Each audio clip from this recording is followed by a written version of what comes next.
আসসালামু আলাইকুম। ঈদ মুবারক, ঈদ মুবারক, ঈদ মুবারক।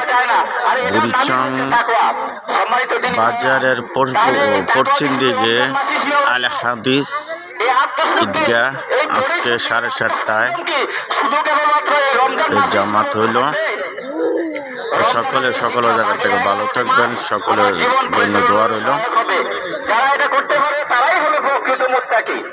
আল্লাহ রাব্বুল আলামিন পবিত্র কোরআনুল কারীমে বলেছেন, ইয়া আইয়ুহাল্লাযীনা আমানু তাকুল্লাহ হাক্কা তুকাতিহি ওয়া লা তামুতুন্না ইল্লা ওয়া আনতুম মুসলিমুন।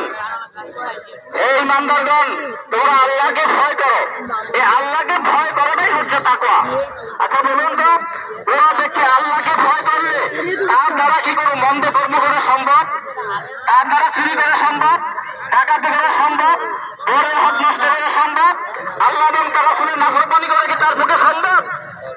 প্রকৃত তাকওয়া যারা হাসিল করবে তাদের জন্য আল্লাহ রাব্বুল আলামিন কি লিখে রেখেছেন? জান্নাত ওয়াদাতুল মুত্তাকিন। মুত্তাকিনদের জন্য আল্লাহ কি করেছেন?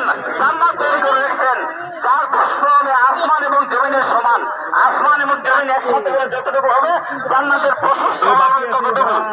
এই জান্নাত আল্লাহ রাব্বুল আলামিন তাদেরকে দান করবেন। সর্বনিম্ন জান্নাতি এই দুনিয়ার 10টা দুনিয়ার সমান জায়গা পাবে। সর্বনিম্ন জান্নাতি এই দুনিয়ার 10টা পৃথিবীর সমান জায়গা পাবে।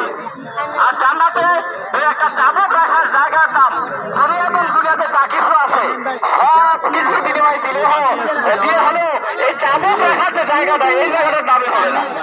দুনিয়ার দাম কত?